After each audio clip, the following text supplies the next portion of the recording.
Anxiety disorders are the most common mental illness in the US, affecting 40 million adults in the United States ages 18 and older, or 18.1% of the population every year. Anxiety disorders also affect 25.1% of children between the ages of 13 and 18 years old. These illnesses are treated with medications that affect mood. As someone who was diagnosed with general anxiety disorder and was on medications for 3 years, I can honestly say that I did not like being on medications. I did not like the way I felt being on medications. I started off with one medication at the lowest dose.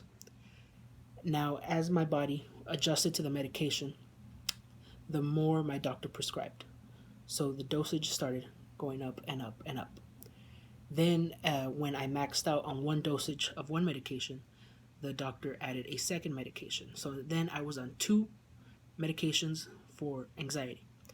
Now, I did not like the way I felt on these medications because I would be feeling fine, but I would still get anxious, or I would feel depressed.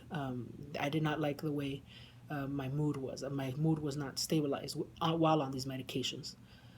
Also, I felt too reliant on them because I was taking them every day. Um, and I mean, as my body adjusted to them, I was not feeling better. So the more dosage, the more medications I had to take, and it wasn't. I I didn't like the way I felt. Now, with the amount of people diagnosed with anxiety, we have a great amount of people on antidepressant medication, anti-anxiety medications. I would like to talk about how anxiety is treated and talk about a simple alternative to taking medications. I'll begin by mentioning the main problem, which is the amount of medication used to treat anxiety. In the US, more than 1 in 10 Americans take antidepressants or anti-anxiety medications. The primary type of medication used by 18 to 44 by people the ages of 18 to 44. So of all the medications they could take, anti-anxiety, antidepressant medication are what this age group uses mainly.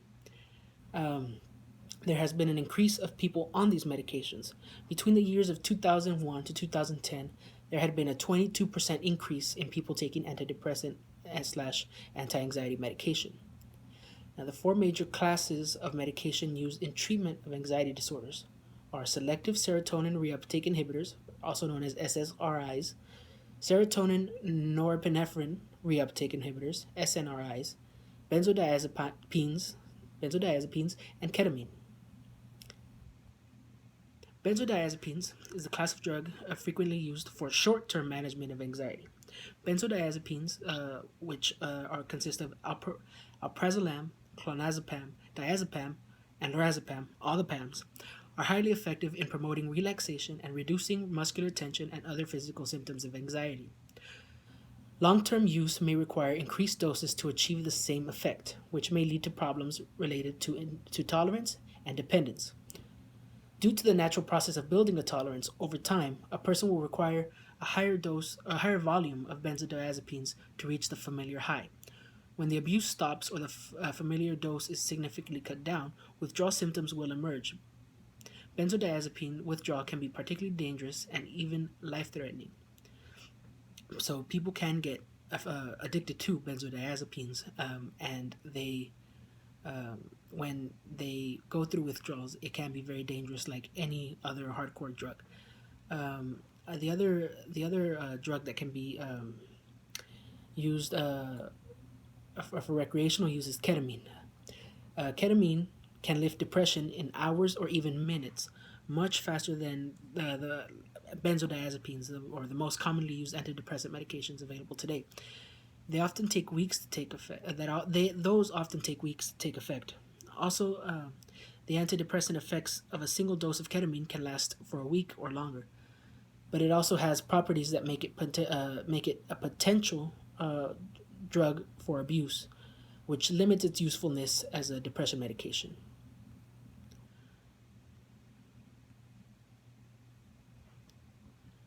Sorry.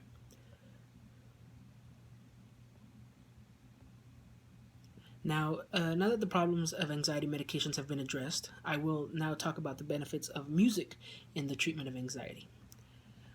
Um, what is music therapy and how can it help people diagnosed with anxiety? Music therapy is the clinical and evidence based use of music interventions to accomplish individualized goals within a therapeutic relationship by a credentialed professional who has completed an approved music therapy program.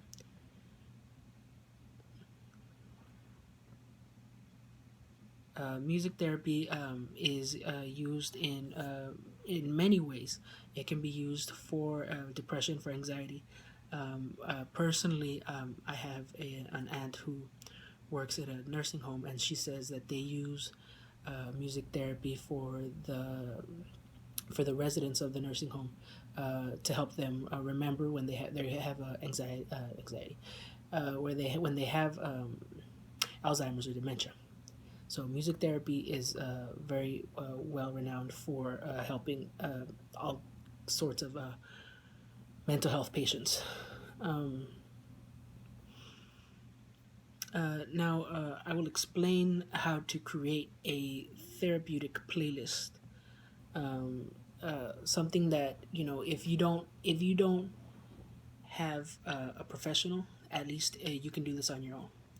Now, step one, you want to use familiar music. You start with your own music collection. Your previous associations with pieces of music determine the manner in which you will respond to them. Memories, especially emotional memories, are stimulated by music and can take us back in time in an instant.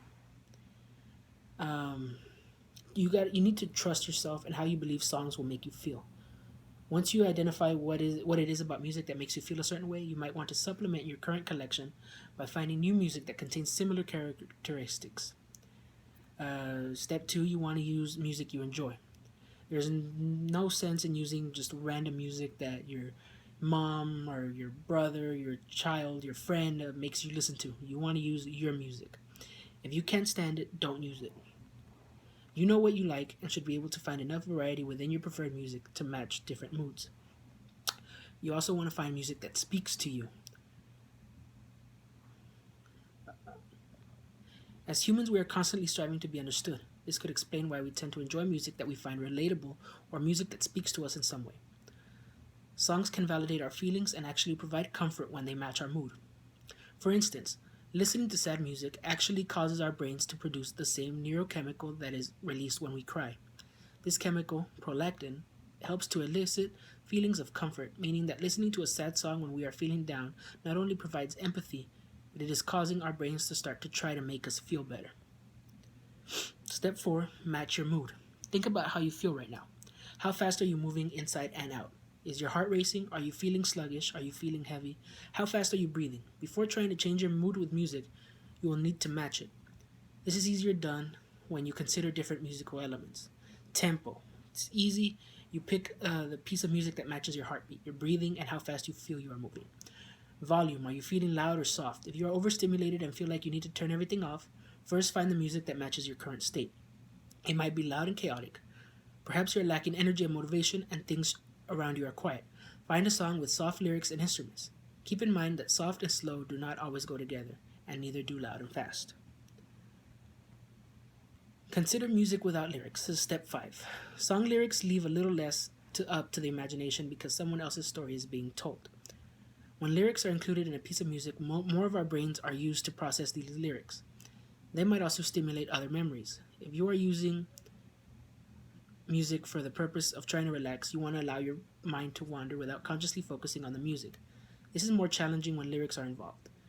I personally, when I feel anxious or down, I listen to music that is instrumental, that has no lyrics, just instrumental and very calm and soothing. And the last step, order your list to help you reach an intended mood. And you consider your goal and trust your musical intuition. You know what you like, and you know what songs affect what moods.